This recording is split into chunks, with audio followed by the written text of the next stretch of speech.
What's up, A-pushers? I'm in my bunker, and let's do some DBQ action. Alright, prepare yourselves, the DBQ is coming. We'll just do a brief kind of overview of what the new DBQ looks like. Alright, this is the 2.0 session we did about a month ago, and I've just kind of revamped it for our purposes today. Alright, that was the layout. What did we do? We blew it up. Oh yeah, it's gone. Alright, the layout for the previous DBQ, gone, blown up. Alright, there's the rubric for the old DBQ. Let's blow it up. Blow it up. Yeah, alright, gone. Here's the new rubric. Okay, I'll go over some of these little features here. You'll see, oh, there's 2 points in a lot of areas. Yeah, it's out of 10 points now. What the heck? There you go. There's the other part of that DBQ. Alright.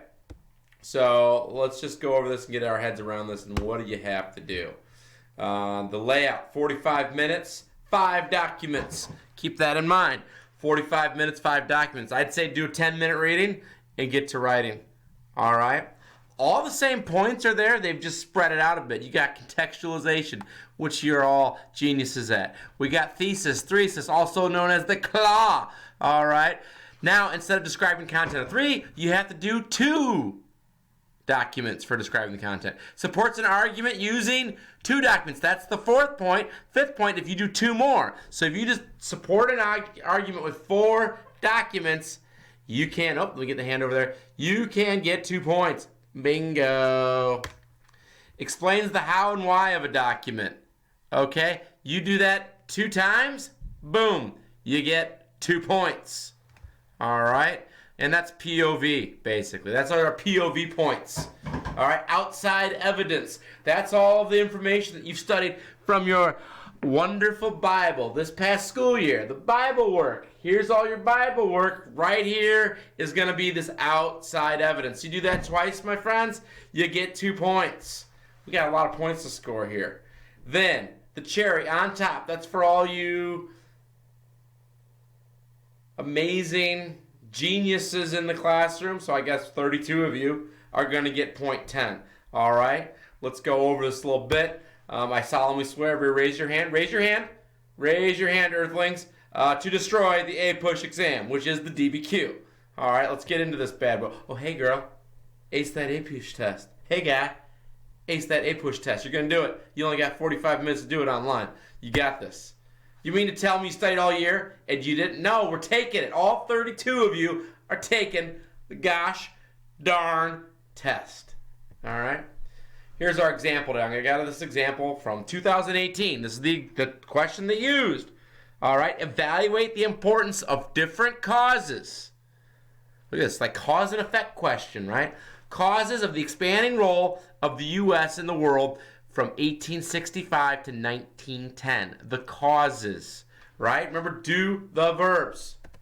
All right, first thing you're going to do in your essay. First thing, contextualization. Forrest Gump doesn't know what contextualization is, but you do. This is the first point, describing broader historical context relevant to the topic in question. The context can be from before, during, or continue after the period. This point is not awarded for merely a phrase or reference. Folks, you have to have at least 2 to 3 solid sentences. When I have solid sentences, you're talking about specific things that relate to the time period, putting it in the context of the time period. And also it links to thesis, which is in your first paragraph. The first paragraph's 2 points. I'm still trying to figure out how many points you need to pass. I would say you got to get 5. The way they're divvying out these points, they're really giving you a chance to score points.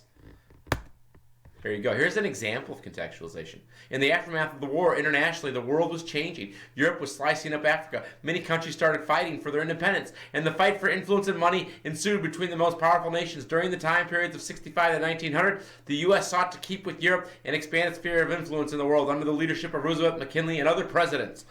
All right? There you go. That's great. That's powerful. That's great contextualization. All right, I'm just going to move on. I know there was another example there, but we're going to get moving on. Point number 2, my teacher explaining how to write my DBQ thesis, right? I got a couple ways to explain this.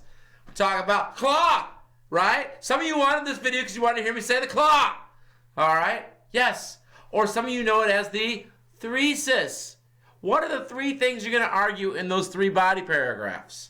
All right, talent point A, B, and C.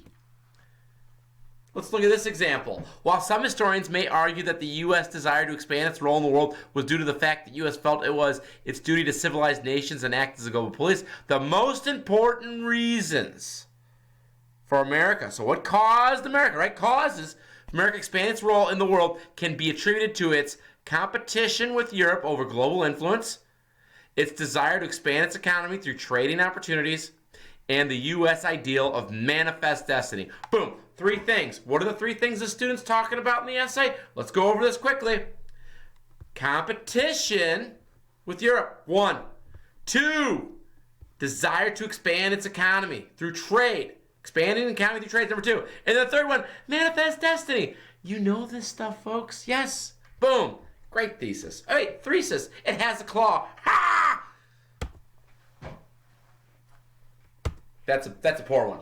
Right? That's the classic one, like economic, social, and political. And then they throw in necessities. No. All right. That's just a bad one. All right. Back to our memes. I don't always write DBQs, but when I do, I group my docs according to the question. So you got 5 docs. Figure out which body paragraphs are they going to be in. Some of you might say, hey, Papa, give me that little organizer sheet. Yeah, maybe. How about I will post that for you. Have that organizer sheet ready by your side when you're taking the DBQ. All right. Now, the next 3 points. Document content and supporting an argument with documents. All right. So for document content, the third point, response must accurately describe the document's content. Do this in 2 documents to get a point. You're talking about the content specifically of the document. Now, the response for 4 and 5 needs to support an argument in response to the prompt by accurately using the content of at least 2 to 4 documents. You only do 2 documents, you get 1 point. You do 4 documents, take 4 documents, and describe the content. Act the content in according to your argument. So take the content, and how does it tie back to your argument? Link it. Link it to your argument. Link it to your argument. Think of thesis. What is your thesis? How does the document relate to your thesis? How does the document relate to your thesis? How does the document relate to your thesis? All right? That's what you have to do. You do not earn a point by merely quoting or paraphrasing the documents with no link or connection. Connection. Bring it back to the prompt. Every time you use a doc, bring it back to the prompt. Every time you use a doc, bring it back to the prompt. All right, describing content. A little more on describing content, point number 3. Don't quote the docs. The reader knows the docs. I know what the docs say.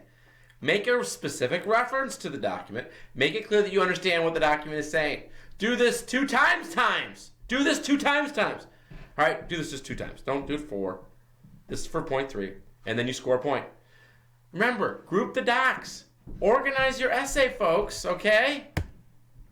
Here you go. Here's an example describing how. Document 6 depicts Uncle Sam. Its purpose, showing the U.S. having control over the country, trying to seem generous when it actually isn't.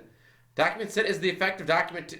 This is a little goofy down there. Don't worry about that one. Look at this example here. Okay, this example is exactly what you need to do. All right. Point 4 and 5. Supports an argument using 2 to 4 documents. You only use 2 documents. What do you get? You get 1 point. You support an argument, 4 documents, you get 2 points. All right. You already described the content of 2 documents. Now support an argument using 2 to 4. Do 4. Get this. This is an easy point. Easy point. 2 points. Uses the content of at least 4 documents to support an argument. That response. So tie it back. Link it to your thesis. You take a document, you talk about it, you're explaining it, and you connect it to your thesis. All right. Accurately describe the document's content. They cannot earn a point by merely quoting or paraphrasing the document. No connection. All right. You know what I say? Why not use all 5 documents? Insurance. 6 and 7 point. Explains 2 Explain. Now, wait. Explain what? Haven't you been describing? Haven't you been using them for your argument? Yeah, but you're doing a little bit more here. You explain the point of view, the purpose of the doc, or the situation and audience. Situation can be the context. Who are they talking to? Who's the audience? What's going on in that time period right then and there? Remember, what do? You tie it back and make it relevant to your thesis. Remember, connect it back to your thesis. Connect it back to your thesis. Now, when you're doing this, when you're looking at these docs, you need to think about happy. Happy, right? What's historical context? Who's the audience? What's the purpose of the document? What's the point of view? Why does the document matter? Think these things. Those are habits of mind that you do when you read those documents. Here's an example. Let's just go to the first one. The point of view of the artist is actually critical of America's policy of imperialism, seeing it as a sign of America's ego in its superiority and greed, right? They're talking exactly about the point of view of that document. Look at what is being said there. All right? And that's the cartoon to go with this. Bingo. That's how you earn a point there. All right? These are... Let's go to outside information now. 3 last points. I pity the fool who does not use outside... You read this all year long. You've loved reading this. You've loved the blood, the sweat, the tears. You ate your Wheaties. You woke up every morning. You said your prayers to APUSH. You did this. Why not use outside information now? All right? I pity the fool who does not use outside information in their DBQ. I totally do. All right? The College Board is giving you a softball this year. You better go with it and do it. What does that mean? Using additional piece of specific historical evidence beyond that found in the documents. You need to make it relevant. Explain. Connect it. Connect it. How is it relevant to the question? Make sure to have substance and depth. It fills maybe a gap, something that wasn't mentioned in the documents. Maybe use 2 for insurance. No. Folks, we're using 2 because it's 2 points. All right, that is a typo from the original 2.0. Do not just name drop. Don't just throw a name in there like an Abraham Lincoln Gettysburg Address. And don't explain or connect. Connect the Gettysburg Address if there was a question about the Civil War time period. All right, questions on that? Let's look at an example. Here, this first one. Newspapers had risen in popularity among the public, a majority who could read, and many companies competed to attract the public's attention. Yellow journalism created outrageous attitudes with dramatized accounts. So they're talking about yellow journalism here and explaining it. All right, not bad. All right. There was a movement amongst the media to sensationalize this war and things like that, but supported America going overseas. All right, the final point. This is for all the all-stars out there, all of you APUSH urban achievers. All right, complexity of argument. You've got that final paragraph that ties it all together. We see that your thesis is woven throughout your paper, and it's just seamless. It just all works together. It's like a 1,000-word puzzle that you've been doing in quarantine, that it all fits, and it's amazing because it makes this great canvas. If you can do that, that's awesome. What does it consist of? This is the icing on the cake. It's the most difficult to earn. Students who earn this point are scoring a 10 on the DBQ. All right? I hope we all do. I think we all should.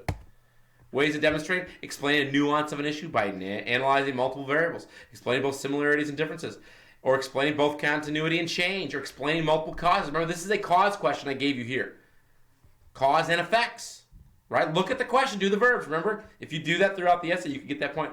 Explains relevant and insightful connections within and across periods, confirming the validity of an argument by corroborating multiple perspectives across themes.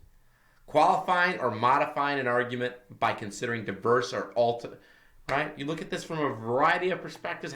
History is so fluid. We always like to think it's fixed on just, it happened this date and time. Yeah, but how do we understand it? How does it make sense to us today? Think about those things, all right? History changes with time. Do's and don'ts, things to remember. Do the verbs. Insurance on all docs. Use all 7. That's a typo there. Sorry, that's from the previous 2.0. Take the reading seriously and group the docs. Remember, I said the reading about 10 minutes. Cut it back 5 minutes. Remember, thesis or claw. The reading is cut back 10 minutes, all right? Sketch out your timeline or your outline, and the time frame of the DBQ will only be from 1754. That's wrong, 1980. It's now 1945 because of the stoppage in class and stuff like that. Thank you, APUSHers. I hope you're having a wonderful day. Please write something in the comments if you have any questions, things like that, and I'll see you in class. Take care.